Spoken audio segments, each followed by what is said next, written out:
There were thousands of felonies committed by the ransacking of the Capitol, starting with felony murder.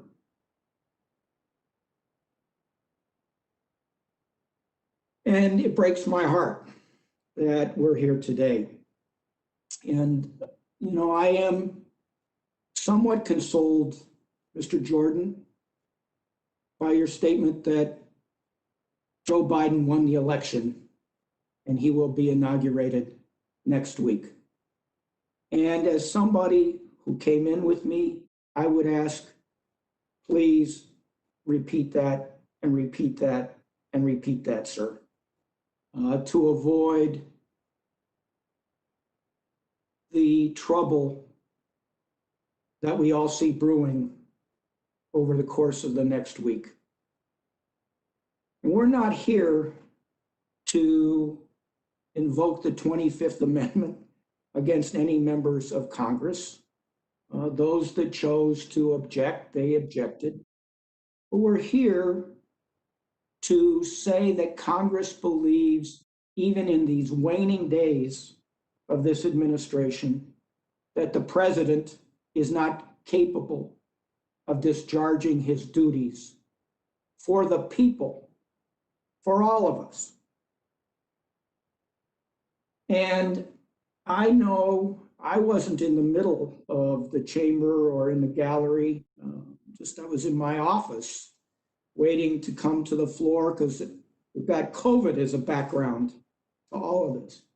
But I do know each and every one of us, the Capitol Hill Police, our staff, the maintenance workers, the cafeteria workers, everybody was traumatized at some level. And the number 2 and 3 people in our government in succession, the vice president, then the Speaker of the House of the United States of America, were particular targets of this attack, of this mob. And I don't know how they may have been affected by this, but I do know that everybody's been traumatized. So I would just say, sort of from one lawyer to another, Mr. Jordan, in a cross-examined sort of way, isn't it true that Joe Biden won the election? Yes, he's going to be president. And I've never said, as the chairman indicated earlier, I've never said that this election was stolen. What I've said very clearly is half the electorate, both Republicans and Democrats, have concerns, and we call for an investigation. Mr. Jordan, it was a simple question. Isn't it true Joe Biden won the election? Yes or no? Yes, he won. I mean, I don't know how many times I have to say it. Okay. Yes, he won, but there are serious problems with this election that deserve an investigation, and that's what I've called for. And it's not just Republicans who think that. Okay. Countless number of Democrats think that this thing had problems too. We've called for an investigation, but you guys don't want to do it. No investigation. Mr. Jordan. End of story. No, never mind the fact that a third of the, well, when you ask me a question, I got to give an answer. I didn't. I asked you a yes or no. I asked you a yes or no questions. Please, we're trying to bring this nation back together. Jim, geez. I really just want to bring this back together. I don't like these resolutions. I support them. We had damage, injury to this nation, the likes of which we haven't seen for centuries. And I just want the people to know from somebody who's in a leadership position, as you are,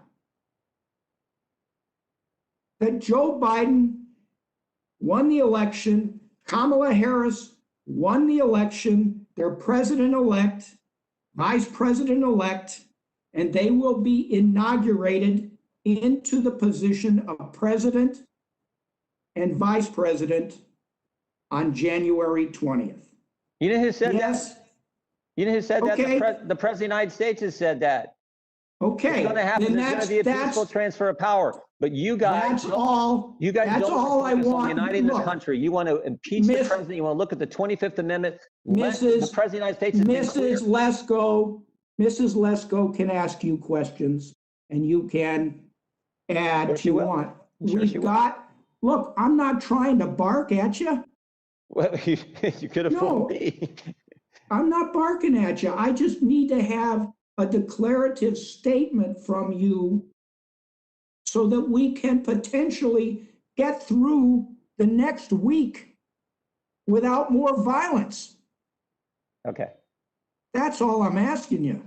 Okay. I mean, you and I have been here together for a long time. You know, and we've worked together on things, and we've been opposed on things.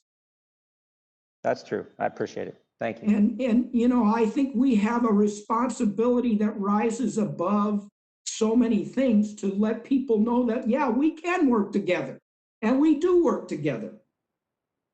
And that Joe Biden and Kamala Harris will take the reins of the administration next week. Let's work together on condemning all violence all the time. Let's work together on bringing the country together.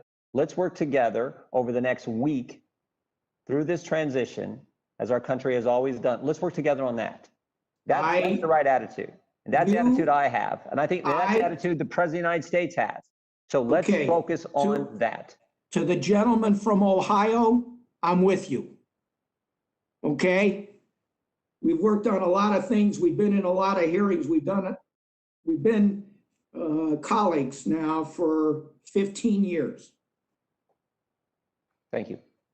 And, you know, I mean, I think Dr. Burgess, he's left, but he made a good point. French Hill and I are co-sponsors of a resolution honoring the Capitol Hill Police, and particularly the two gentlemen who've lost their lives. I support that resolution. And I think all of us will. The police force was brave. The police force was there. They were undermanned, understaffed, they didn't have the equipment or the gear that they should have in facing that mob. And I just thank them for everything that they've done. Mr. Chairman,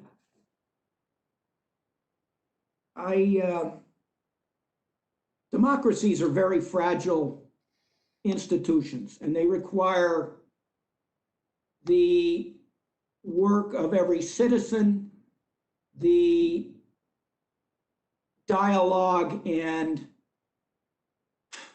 compromise of leaders. It's work, and our democracy was damaged last week and over the course of the last couple months. And we have a lot of work to do. And I, for one, intend to do it to the best of my ability. We have a wonderful nation. We represent wonderful people. And we owe them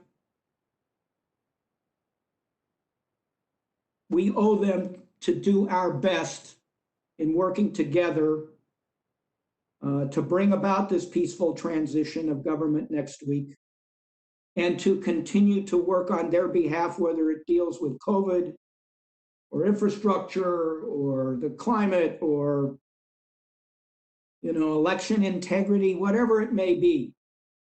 And right now, I renew my commitment to do the best I can on behalf of this democracy, on behalf of this republic, because it's going to take a lot of work for all of us. And with that, I'd yield back. I thank the gentleman. Let me just say, I mean, I think we finally agree that Joe Biden will be the next president. And the mob that came to the Capitol to try to disrupt our constitutional responsibilities failed. So we now all agree that Joe Biden will be president. But what we don't agree on is that this election was not stolen. And I appreciate Mr. Jordan saying that he never, I don't know, he said he never ever said anything like that. But I'm looking at an article here that he appeared at a Stop the Steal rally in Pennsylvania. Yeah, 2 days after the election, 2 days after the election. The five words. Asking for an investigation, Mr. Chairman. The 5 words that would be helpful, I think, in terms of moving us forward, and also signaling the people that came to the Capitol on Wednesday to desecrate this place. That would, I think, would be helpful to try to bring them down. The 5 words are: "This election was not stolen." And I would appreciate if the gentleman would say those words, because those are the words that I think would send an important signal to the types of people that came here to do harm to not only members of Congress and staff and others here, but to desecrate this citadel dedicated to democracy and freedom. Yeah, thank you. Okay, well, I'll yield to the gentlewoman from Arizona, Mrs. Lesko. Thank you, Mr. Chairman. And before I make my comments and question, I just want to say that it's good to see Representative DeSaulnier. I'm glad that you're back to health and that you're back in Rules Committee. I also am not sure what's, I also continue to pray for Mr. Hastings in his health. And Mr. Roskins, I continue to pray for your comfort, the loss of your son. And like all of us, we pray for the families of those people that were lost as a result of the breach of the Capitol. With that, I want to go to my formal comment and say, you know, emotions are very high, understandably so. There's something that happened in January 6th that has never happened before in the history. And I think that everyone is upset, and rightfully so. But I would like to focus on the bill in front of us. And my Democratic colleagues have won the presidency. They have the majority in the House with the tie-breaking vote of Kamala Harris in the Senate. You have the majority vote in the Senate. And so I call on you to chalk up the win.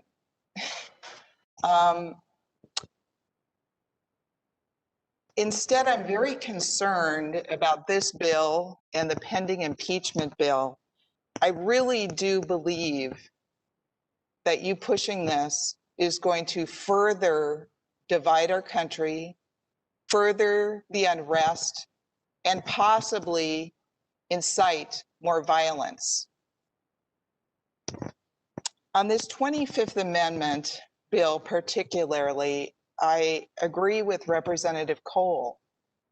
I mean, if you have faith enough in the vice president to become the acting president, as you call for in this 25th Amendment, why don't you have as much faith in him to make a decision on the 25th Amendment?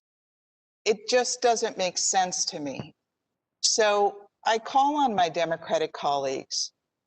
I do think we need to heal the nation. And you won, okay? You won the presidency. You have a controlling vote in the Senate.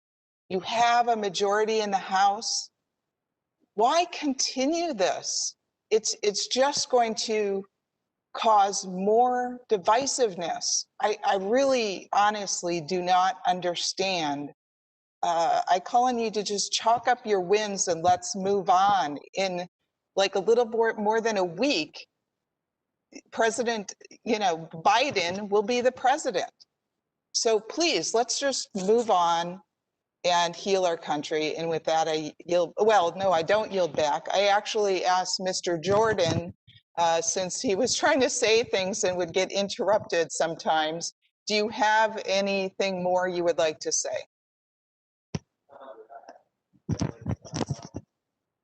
You're not on. Again, no, I think the gentlelady's comments regarding trying to bring the nation together, trying to unify and move forward is exactly appropriate. I've said that now for several days after the tragedy and terrible events that took place at the nation's capital here. So let's hope we can do that, not further divide the country. It's tough to say you want to unify on one hand and then turn around and say that we're going to invoke the 25th Amendment or push the vice president to use the 25th Amendment, and then we're going to the following day impeach the president, and we're now down to just hours left in the Trump administration. So let's hope we move forward. I agree with the comments of Mr. Perlmutter earlier that we should be able to work together on things that matter to the folks that we get the privilege of serving, all the folks that we get the privilege of serving, those who voted for President Trump, those who voted for President-elect Biden. I do think it's important that we recognize and we do an investigation. It's why we called for it.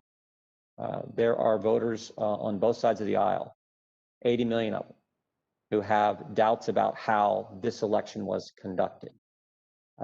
If for no other reason, we should investigate and look into this. That's what we were hoping to do. We called for an investigation 11 weeks ago, right after the election. But unfortunately, we couldn't get one. So the only chance we could have a debate was on January 6th, that date that the late Justice Ruth Bader Ginsburg said is the ultimate date of significance in the process that the Constitution lays out for us to follow. We did all that. So we had that debate. There was objections made. Those objections came up for a vote. The objectors didn't prevail. Vice President Biden is now President-elect Biden and will be sworn in as president. The country understands how that process works now, but I think they'd appreciate it more if we'd actually looked into this election. That's still, again, half the electorate, Republicans and Democrats, have concerns about, have doubts about. That is not healthy for our country. So moving forward together, unifying the country, should involve some kind of investigation where we look at issues that arose in several states. And that's all we were trying to point out on election day. I was clear about that all the way through, as were so many of our colleagues. And I think, frankly, that's what we should focus on as we move forward. I appreciate the gentlelady's question. Thank you, Mr. Chairman, and I yield back. Thank you. And let me just say to Ms. Lesko, I want to be very clear here. This is not about winning and losing and vengeance, or this is about truth. And as I said at the very beginning, I think if we really want to heal this nation, we need truth and we need accountability. And to Mr. Jordan, this is the most investigated election in the history of the world.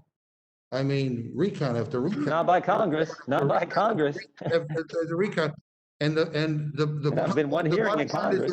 The reason why that there's a percentage of the American people that have doubts is because the President of the United States and the gentleman from Ohio and others have spent the last months saying that this election was stolen. And so I go back to what I said before, the 5 words that would be helpful for you to tweet or to say, or whatever. This election was not stolen. And I think that is, because that is what fueled this terrible episode on Wednesday. And by the way, the president continues to do that. I mean, you might want to look at his comments today as well. You know, we're still very concerned about what happens in the next few days. I'd now like to yield to the gentlewoman from Pennsylvania, Ms. Scanlon. Thank you, Chairman. And I want to thank my very dear friend, Mr. Raskin, for bringing this resolution forward today. As have many others stated, I very strongly believe that our country is in danger every minute that this president stays in office. If he had the character to do so after inciting this riot, he should have resigned. But clearly he doesn't, and he won't. So the next quickest way to remove him from office where he can continue to do damage is for the Vice President and Cabinet to invoke the 25th Amendment. And this resolution is a resolution of unity, asking for the good of the country that the Vice President take that action. These crocodile tears about, oh, there's disunity, when the President and some of the people who are testifying here today have for months stoked false claims that the election, particularly in my home Commonwealth of Pennsylvania, that there was something wrong with the election, that somehow Trump actually should have received those votes. It's false. There's been no evidence presented. People have concerns because our leaders, because the president, because the gentleman from Ohio, because other people told them to have concerns. There is no reason for concern. There have been counts, there have been recounts, there have been court cases. Our Supreme Court in Pennsylvania, the US Supreme Court has weighed in here. You can't say there's reason for disunity and then say, oops, wait, now we want unity. I mean, this isn't about winning and losing. This isn't even partisan. I mean, the mob that came to Capitol Hill terrorized both Republicans and Democrats. Of the 6 people who were killed, it appears there were more Republicans than Democrats who've been killed. This is such an insane situation that we're in at this point, that we have fencing and soldiers all over the Capitol, that we have members coming down with COVID because it became a super spreader event, that there can't be unity around the idea that a president who incited a mob to disrupt a constitutional function and then refused to do anything about it, that president isn't unfit to serve the country. I mean, that's not a partisan statement. That's a statement of fact.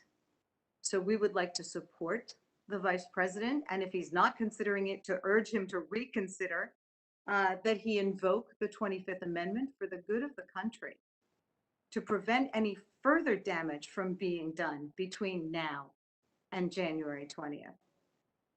And if he chooses not to do that, we've offered our support, then we'll have to take the next possible action available to Congress under the Constitution. And again, we would urge our Republican colleagues, some of them are already supporting both this motion and the impeachment motion.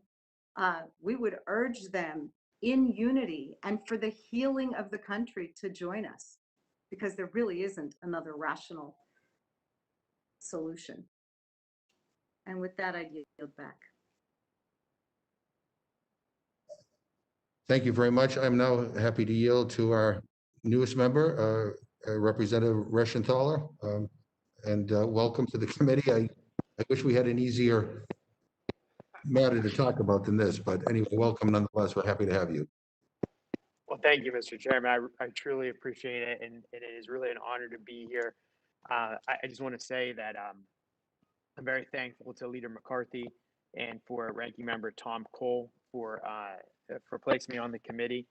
It's quite an honor to be here, so thank you. As you were alluding to, it is an interesting committee topic to join for my first committee meeting, and I am disappointed that the first matter before us today and before me today is the one that deals with usurping the vice president's constitutional power and authority. I think that the Constitution is very clear. The ability to activate Section 4 of the 25th Amendment lies with the executive branch. Particularly, it lies with the vice president and the cabinet members who are vetted and confirmed by the Senate. Congress is only drawn in when the president disputes the declaration of incapacitation. So I think that we should respect the constitutional prerogative that's been laid out before us. I'm also incredibly perplexed that my Democrat colleagues are trying to force the hand of somebody who they clearly have faith in to run the country. Certainly, people have to recognize that by calling for the president's immediate resignation, they're also championing the vice president, obviously Vice President Pence, to lead this country. So if you have faith in the vice president, why wouldn't you have faith in him now to invoke the 25th Amendment if he felt that was necessary? Therefore, I think that the vice president's decision-making ability is very consistent with his constitutional responsibility, and we saw that displayed last week. I also just think it's time to look forward as we move ahead, both in our national discourse, but also with what we debate here, subject debates in the halls of Congress. I hope that we can move forward and focus on measures that unite this country, rather than partisan ploys that are aimed at further dividing us. With that, Mr. Chairman, I do have a question for Mr. Jordan. Mr. Jordan, we've been talking about the election, whether people have faith in the election, and going back to 2016, we had a conspiracy theory that was a Russian meddling. Clearly a conspiracy theory. You had a large number of Democrats who refused to recognize that. In 2020, we have another conspiracy theory. We have members of our party unwilling to recognize that. I'm very troubled by the pattern that I'm seeing with our presidential election. Would you like to talk about 2016 and 2020 as they relate together? And I'll turn it over to you, Mr. Jordan. I think the gentleman, yeah, I mean, look, it was, I don't know how many impeachment resolutions we've had from the Democrats over the past 4 years.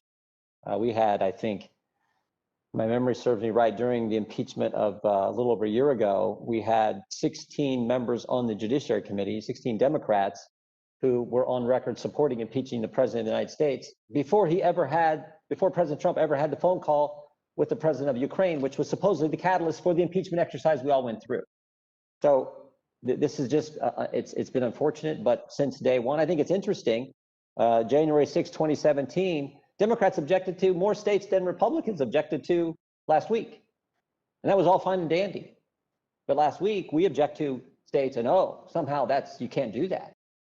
And I would also point out to the gentlelady from Pennsylvania who spoke prior to you, she made the statement that Americans believed that there was major problems with this election because what leaders have told them. That is just not true.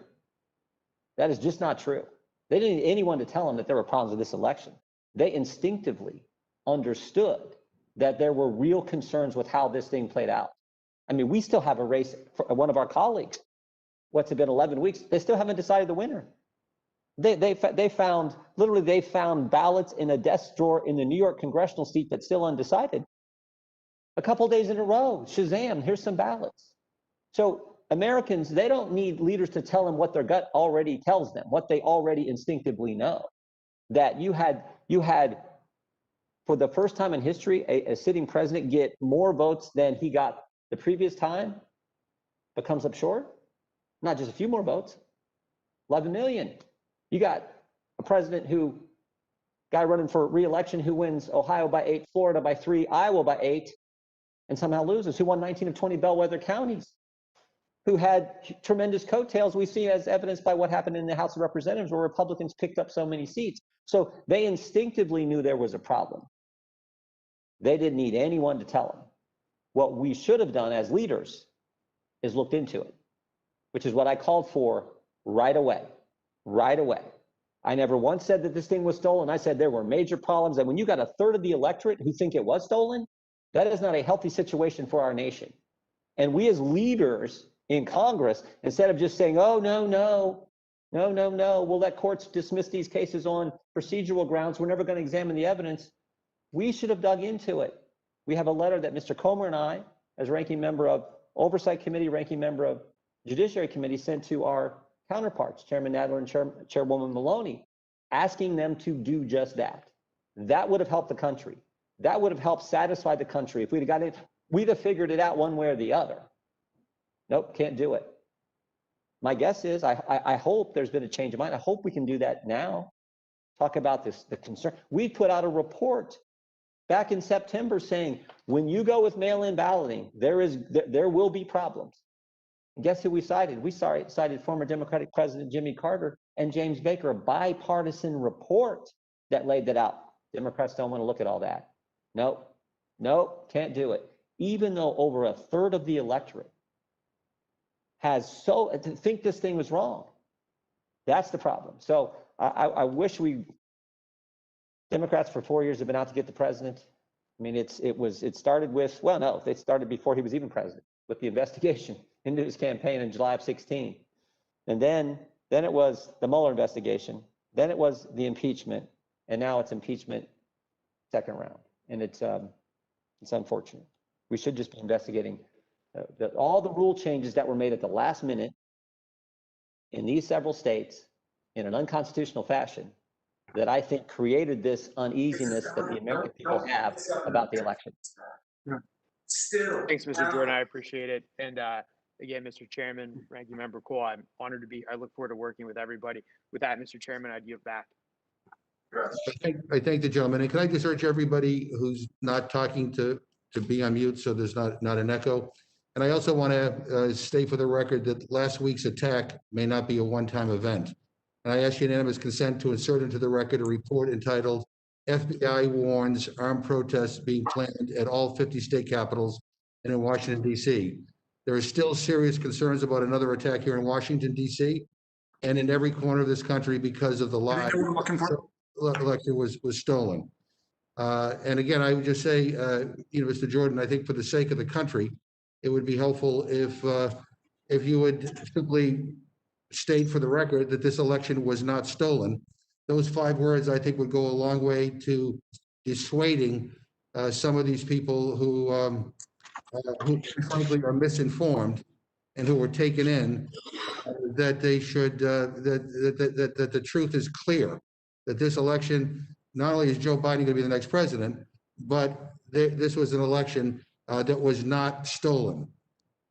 So now, Mr. Chairman, let me get this straight. The left says that they want to silence conservatives' speech, and now that's not good enough. Now you have to say the magic words that the left wants. I've never once said it was stolen. You've asked the question 6 million times because I've never said it was stolen. 5 words would November 15th, be to stop this. would be helpful. But anyway, Do you know what I'm looking for? I'm going to yield to Mr. Raskin because he's also on this committee. So if he has any questions for himself, he can ask them now.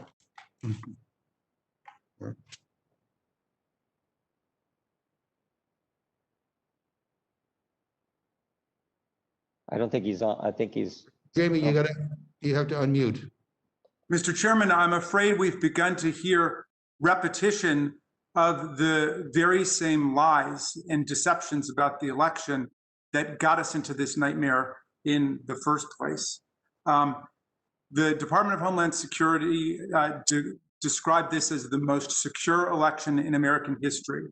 There were 62 different lawsuits brought against the election, asserting fraud, corruption, and so on.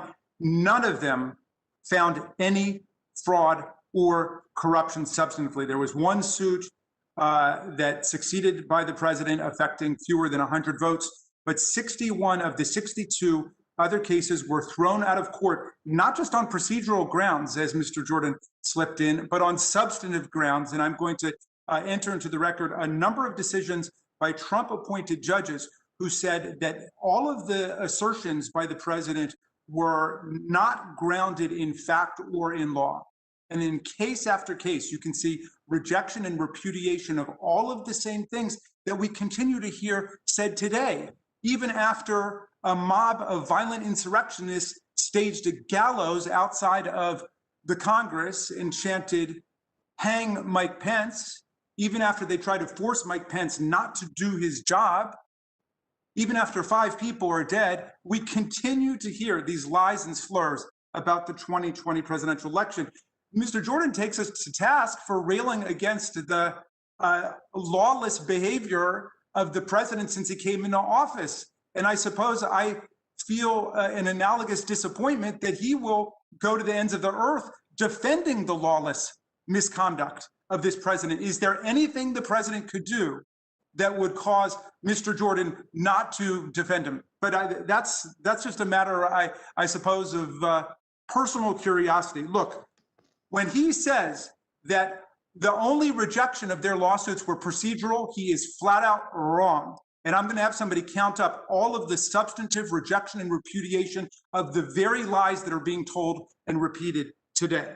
Now, welcome to the committee, Mr. Reschenthaler. It's wonderful to have you here. I want to respond to some of the things that you said.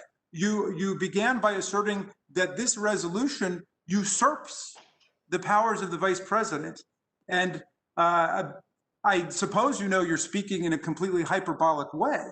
If you look at the resolution, it doesn't usurp anything. All it says is that the House of Representatives calls upon Vice President Pence to immediately use his powers under Section 4 of the 25th Amendment to convene and mobilize the principal officers of the executive departments to declare what is obvious to a horrified country: the president is unable to successfully discharge the duties and the powers of his office, and to transmit such to the president pro tempore of the Senate and the Speaker of the House according to law, according to what the 25th Amendment says. Unbelievably, we're trying to get a dialogue going here, and our colleagues are accusing us of usurping the powers of the vice president. We are demonstrating the utmost respect for the vice president in telling him what we believe the situation is. And you know what? We are backing him up because he has come under ferocious attack from the right wing in the country, which was calling for his hanging last week. And we are backing up against those who say that he must blindly follow the will of the president. It is true that the vice president's role in normal times is to help the president effectuate his Article 1, his Article 2 plans for the country. That is the vice president's job. But the 25th Amendment contemplates a different role for the vice president. If the president is unable to successfully discharge the powers and duties of office, it is the vice president's role to convene a majority of the cabinet or a majority of a body set up by Congress to express and articulate that. We have come to that point, and that's all we are telling him to do. If you read through, Mr. Reschenthaler, the 25th Amendment, you will see that Congress is all over it. In fact, if the vice president, if we pass this resolution and the vice president takes us up on it and decides this is the best course, which we hope he will, the president might say, no, I'm perfectly fine. I can take it from here. He and the cabinet, again, can overrule the president, and then it would be up to the Congress to vote on it. So Congress's role is contemplated to be central. I mean, no one is more central than the vice president, who is the key actor, but Congress is clearly involved, and we are being extremely respectful of the vice president's role in asking him to articulate what the country has recognized, which is we have been brought to a point of crisis and danger. And finally, this, the extreme right-wing websites that echoed the president's call to come to Washington because it would be wild in protesting to try to stop the steal. Those extreme websites right now are calling for a repeat of this event. They're calling for more people to come to block the inauguration of Joe Biden as president and Kamala Harris as vice president. And they're calling for similar protests all over the country, at state capitals across the country. You will recall that an armed mob confronted the governor of Michigan, Governor Whitmer, and helped to shut down legislative proceedings there. That is a catastrophe for our democracy, when mobs can shut down the work of the Congress. Here, in our case, the counting of electoral college votes. They are also calling and demanding that the president issue pardons for the ringleaders, the conspirators who organized the inner attack on us, the people who helped to bash in the windows with fire extinguishers and take over Speaker Pelosi's office, take over the Senate, sit where Mitch McConnell sits. They're asking for pardons for all of those people. Well, this president has dealt out pardons to all of his political allies. Will those of you who are not going to vote for this resolution at least speak up right now and say that you would oppose pardons for the ringleaders of the mob, of the violent mob insurrection that almost got all of us killed and did get 5 people killed? Will you at least say that? Because I don't want your vote against this resolution to be interpreted that you are backing what the extreme right is saying, which is the president should pardon the conspirators in this event. That would be helpful. I yield back to you, Chairman McGovern. I thank the gentleman. I now yield to Mr. Morelli. Thank you, Mr. Chairman. Let me begin by echoing what so many of others have said about expressing my deep sympathies to my dear brother and friend, Jamie Raskin, to he, Sarah, and to his 2 daughters. There is no greater pain or ache than the loss of a child, and I am keeping you, as you know, very much in my prayers and in my heart. Mr. Chairman, thank you for this opportunity for us to come together virtually. There is so much to process. I think we are all still in the state of shock. The Capitol, not only under attack last week, but as you and others have pointed out, there continues to be an effort to undermine our democracy, and there is a continued attack on the Capitol. I find it unsettling that virtually every conversation I have now, whether it's on the phone or in meetings like this, the first question that people ask are you okay and are you safe? I mean, isn't it astonishing that we would have to ask members of Congress whether they feel safe and whether they're safe in simply carrying out their constitutional responsibilities? And we've all been in briefings around security issues, and I obviously am not going to reveal anything that relates to confidential information, but the fact that we continue to have to be briefed on the security leading up to and beyond Inauguration Day is startling. It is shocking, and there is much for all of us to process. I keep thinking to myself that we all need to ask the questions, when does service to Donald Trump end and service to our country and our democracy begin? Because I think we're at that inflection point. I think we were at it months ago, but to every single American, they need to ask themselves that question. It should be an easy one to answer, it seems to me. I am frustrated, I will admit, by the continued conversation, the articulation that this election is not legitimate or was stolen. I think my dear friend Jamie Raskin, I always speak after him. I find myself crossing out a lot of my notes because he articulates so much better than I would many of the same points. And it is so frustrating when there are lawsuits. I served in a state legislature for nearly 3 decades.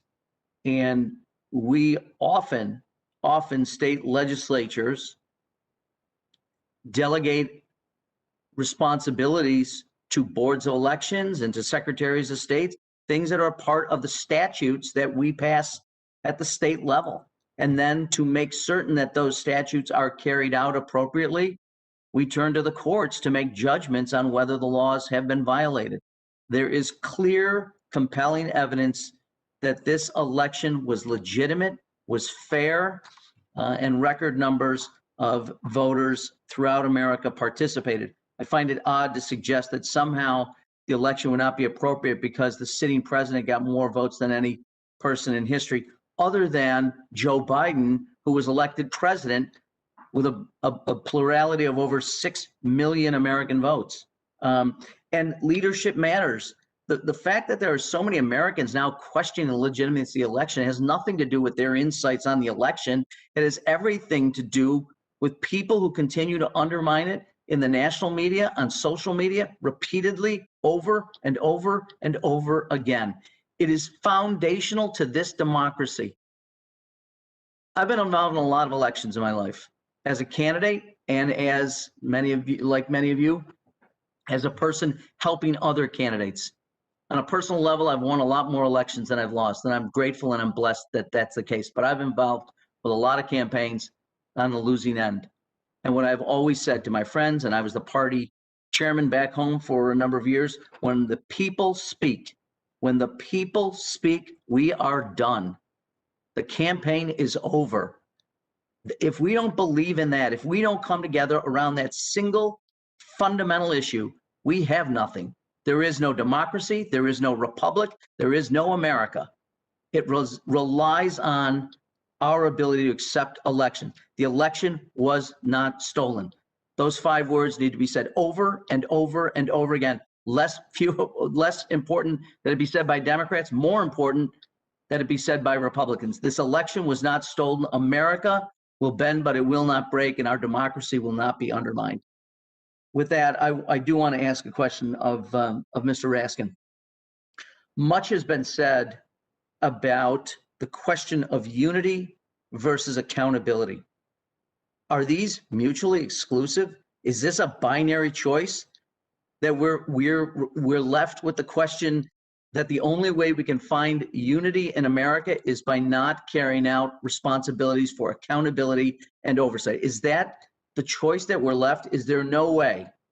Is ensuring accountability in your mind foster further unrest or incite violence? Or can we as a nation both heal and unify and still hold a people accountable for their actions? Mr. Morelli, your question fairly answers itself, and I want to thank you for your eloquent insight in putting this directly on the table. And I think you're echoing the chairman here, who also said that We need to have unity and we need to have reconciliation, but it is through an honest assessment of what happened and accountability for those people who committed crimes against the United States government. You know, those people who injured or killed other people, those people who pilfered and destroyed government property, those people who attacked federal officers, all of them must be held to account under the law. And if there's any member of this committee who disagrees with that, I would gladly yield to them to explain why they think people should be able to get away with this attack on America that we just experienced Wednesday. But having said that, and I'm not seeing any of my colleagues gesture, but having said that, obviously we need to heal. My family, Mr. Morelli, suffered the loss of a child, and I know you, Mr. Morelli, have suffered a similar terrible, terrible misfortune. There are now hundreds of thousands of families in America who lost a family member in 2020 to COVID-19 as that terrible disease spun out of control under the lethal negligence and recklessness of people in government, as well as a lot of propaganda and disinformation about that. And I don't think we can tiptoe around that reality either. There was a lot of propaganda and disinformation from denial of the reality of COVID-19, which still persists in some places, to asserting that you could, cure yourself with injections of bleach and so on, to continued, disinformation about vaccine and so on. So we've got to get back on the high road there. But we have millions of people who are mourning family members who died of COVID-19, who died in the opioid crisis, who died of gun violence. Our country is hurting. Our communities are hurting. The economic effects of the COVID-19 nightmare have devastated lots of families and communities. So we need to heal our country, but we're not going to heal our country by pretending that this violent assault on democracy itself, this massive insurrection in our buildings, which came within a hairbreadth of being a violent coup, we're not going to get anywhere as a country if we deny that. This is what we need an investigation into. We don't need another investigation into the electoral results in Georgia or Pennsylvania or whatever. We've got dozens and dozens of cases. We have more than 88 judges who have rejected all of these claims. In fact, one of the things that kind of struck me about what we were trying to do on January 6th, before the mob got in, was that although there were repeated invocations of the discredited Article 2, Section 1 argument that found no favor in any court in the land, there wasn't any attempt to put any facts on the table about any corruption or about any fraud. So the rhetoric is all about corruption and fraud, but there's no evidence even attempted to be offered. They go back to this extremely formalistic, legalistic argument about Article 2, Section 1, which no court in the land has accepted, including the Supreme Court, which has 6 Republican nominees on it now, and which President Trump said needed to be embellished with another Supreme Court justice as quickly as possible so they could rule on it. And everybody in all of the courts simply rejected that argument. There is nothing there. So I think at the very least, I hope all of us will repeat what the chairman of the committee is asking us to repeat, which is this was not a stolen election.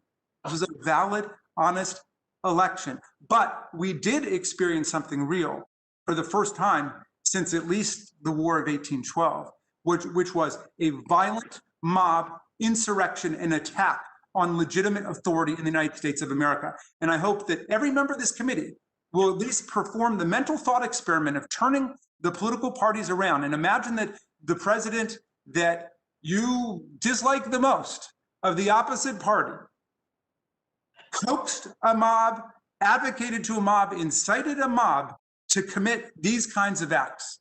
And would you really be saying that that president should remain in office, even if it is for one more day, much less 8 or 9 days, when a lot more damage could still take place? So that's where I am, Mr. Morelli. I appreciate very much you're saying we are all still in shock.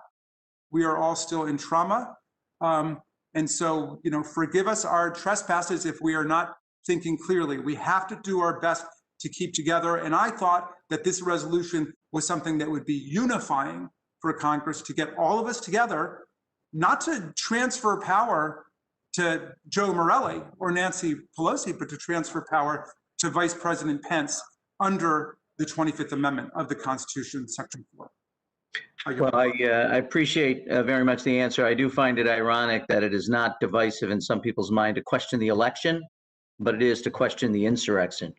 And let me just finally, Mr. Chairman, on the question of the resolution itself and whether this is an overreach, we often articulate the sense of Congress on critical issues facing this country and this nation. There is nothing that we do today and that hopefully we'll do on the floor later that is inconsistent with our powers, Article 1 responsibilities. We're not directing anyone to do anything.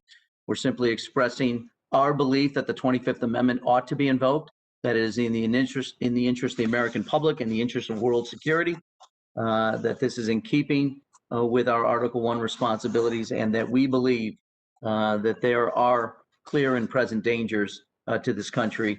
And so I think the resolution is completely in order, and I will give it my full-throated support. And with that, I yield back. Thank you very much. And I now want to recognize our friend from California, Mr. Sanye, and I want to join with Ms. Lesko in welcoming you back to the committee.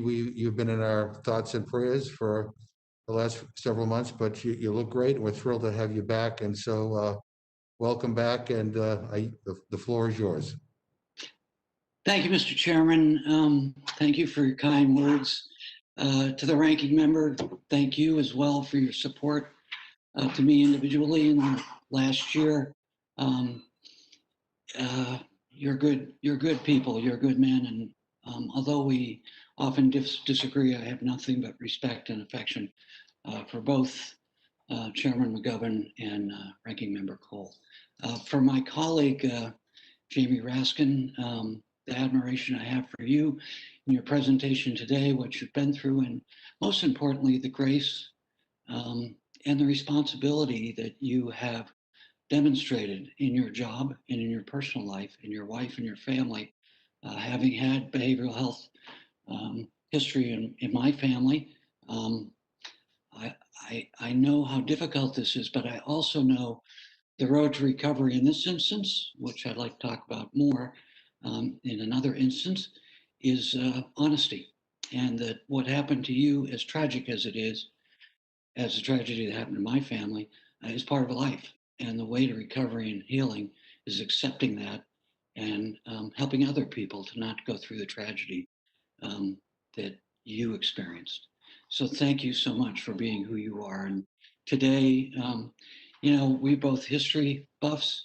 America is filled with providential people and providential moments. And you and this, in my view, will go down in history as one of those moments. So thank you so much. To Ms. Lasko, thank you for your comments.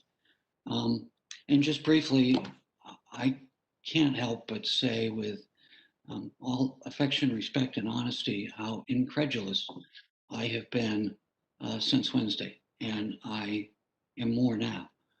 I think I am someone who tries to listen, is even-handed and even-minded in my discourse, and really attempts to understand and be empathetic towards my colleagues who have a different perspective on an issue, or indeed often in life.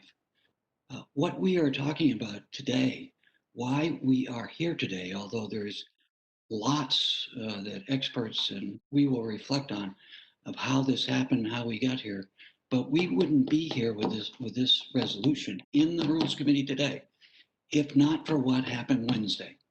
And in my view, and very clearly and obviously, the president's role in what happened Wednesday, that he clearly, to me, uncontestedly, on Wednesday, incited a riot. And he organized and invited people, saying it'll be wild, you've got to be here. His comments incited what happened. He incited insurrection of the United States. And what he had in mind was to prohibit us from having the debate and the vote in the United States Congress to certify a presidential election that had been reinforced through the court actions, as Mr. Raskin has said, over and over and over again. That was his vehicle. That was your vehicle to contest the election. And prior to that, it was to compete. And all of us have competed. I have no doubt in my mind, and I know others don't have this perspective, but if this president is given another opportunity, he would avail himself to undo what happened in this election, to ignore the Constitution, and in my view, install himself, much like the president of Russia, for all intents and purposes, for the rest of his life. That's my view. I think in those circumstances, for myself at least, and for many of my colleagues, we have to take what measures we can under the Constitution to hold him accountable. Completely agree with the accountability for everyone involved, but first and foremost him. And this, unfortunately, as weak a tool as it is one of our remedies. And I think the Speaker is doing it in proportion, at least in proportion, given the tools we have. So let me just conclude by saying, I know about, I've learned this past year, having been on a ventilator for 4 weeks, having had doctors in ICU tell my 2 sons that I would not survive, that I had perhaps a 10% chance of surviving. And sitting here today, I think I know something about health and how you heal and the fragility of life. And unfortunately, today, the fragility of our democracy. We can learn from history. The only way to heal this country is with truth, as the chairman has said. It can be painful, it can be dangerous, but these actions we have to take. History will not forgive or forget us if we don't do what previous generations have done to give us this fragile democracy, and that's to defend it with truth. Thank you, Mr. Chairman. I yield back. I thank the gentleman. I thank him for his eloquence. And again, we are thrilled to have him back in the committee. I now want to yield to one of our newer members, the gentlewoman from North Carolina, Ms. Ross. I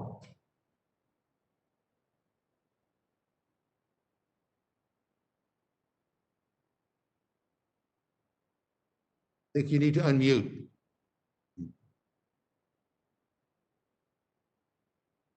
No, we can't hear you.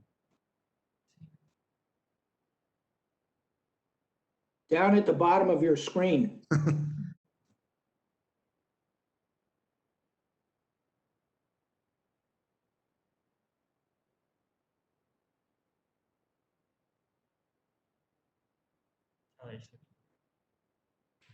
We still can't hear you.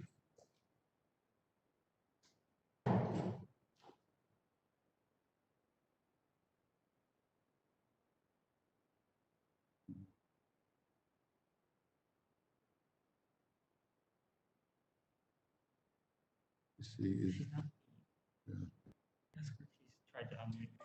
It says she's unmuted, but there must be something else going on.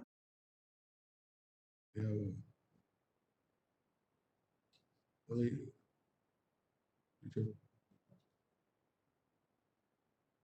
Well, so we're just going to pause for a few minutes to see whether we can take care of this. So if everybody could just remain patient for a few minutes, we'll see if we can unmute Ms. Ross.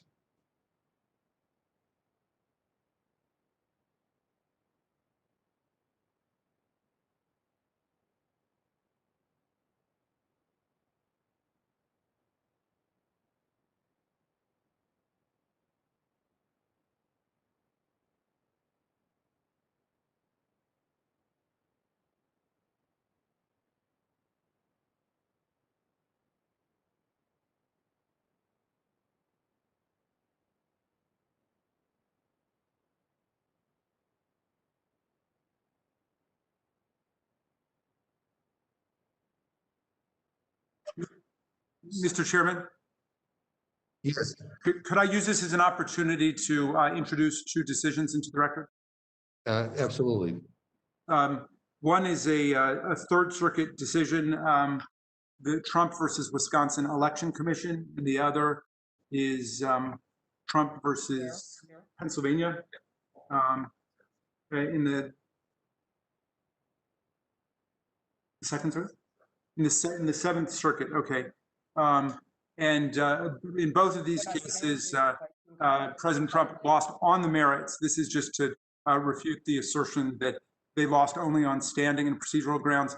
The substantive claims were decisively and massively rejected in these decisions, as another, and a number of judges said that they are not even asserting fraud or corruption. So really the whole thing comes down to this Article 2, Section 1 notion, which was rejected in every court that looked at it. So if I could submit these for the record. Without objection, they'll be entered into the record.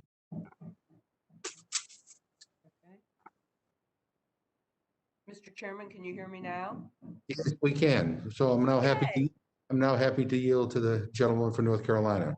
Well, thank you very much, and thank you for your patience with me in my first committee meeting.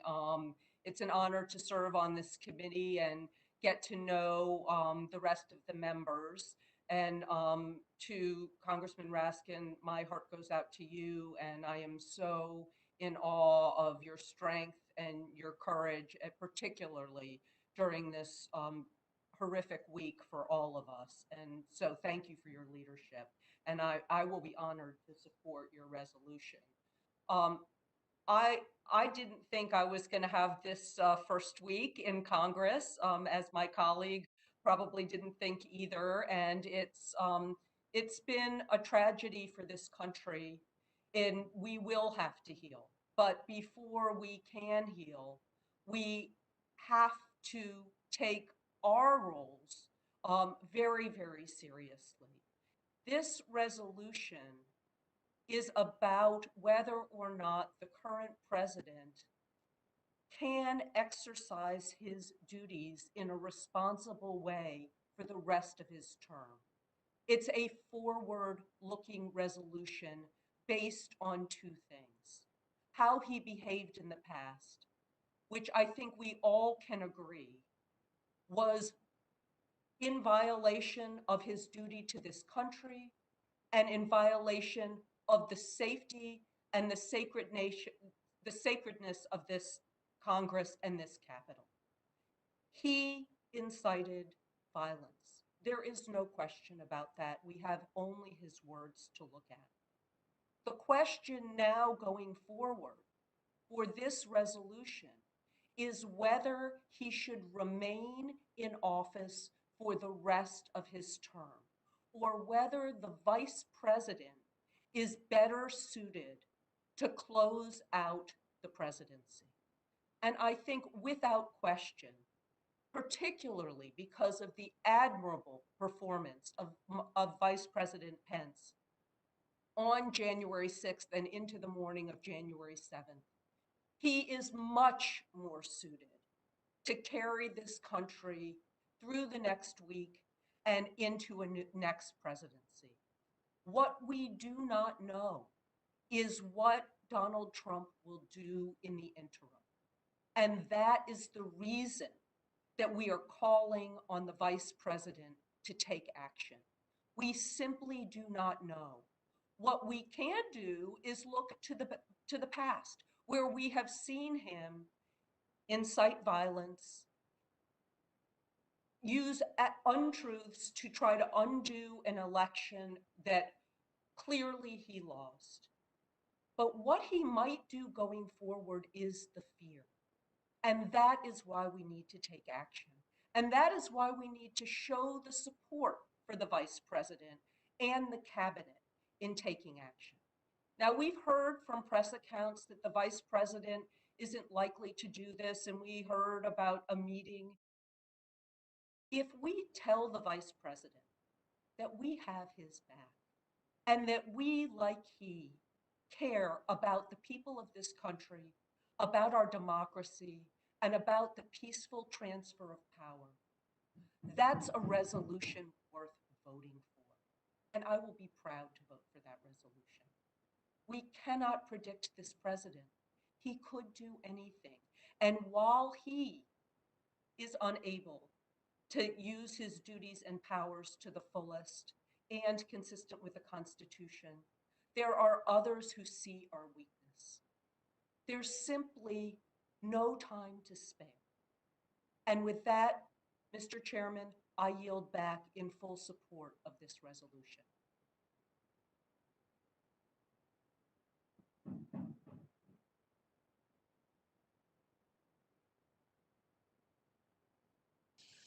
Thank you very much. I appreciate it. You know, so I was just handed a letter here, and I want to read from it.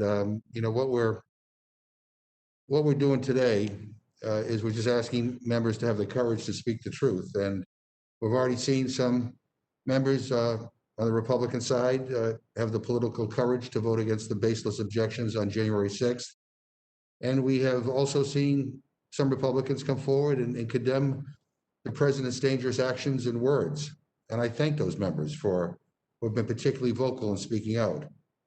And we've heard of several staff resignations in the administration and here in Congress. And I'd just like to highlight a letter I just saw, and I ask unanimous consent to insert into the record this letter from congressional staffer Jason Schmidt.